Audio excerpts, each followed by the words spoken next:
thế bà thiên rong chân xin trả á sợi thao dễ là khan chú ta chân cái bộ thích to bên cạnh rắn ngật ngắt cả chút tỷ lầu chuan cái bộ phải làm cái con đã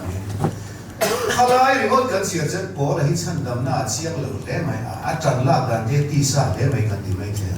mà sẽ ăn nôn mò to và ăn lút tần tu chân xin là phiền to nữa rom khua ta đi na ta lại à lệ khát giết nung thế à giết na chuan tu na chuan fel na lu kum ka kan dai no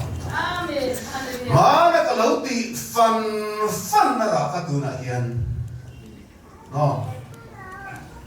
ka van ram ka kai ne o ke ka kai lo mi o ti ve la kan a buai to mia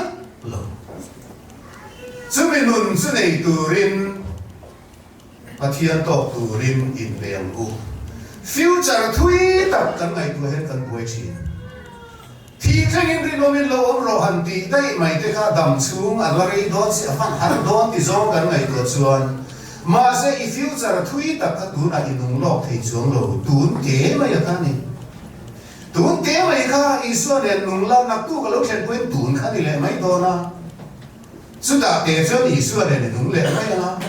thui tập nung bút cần tụi mình là hạt cả hạt sa tuấn hi Israel này mang điเราป่าตกตัวริมกันริมไปอันนี้ไม่นี่ประเทศนี้นะทุกคนปวดสวดตามแต่กันสาธารณสุขเสีย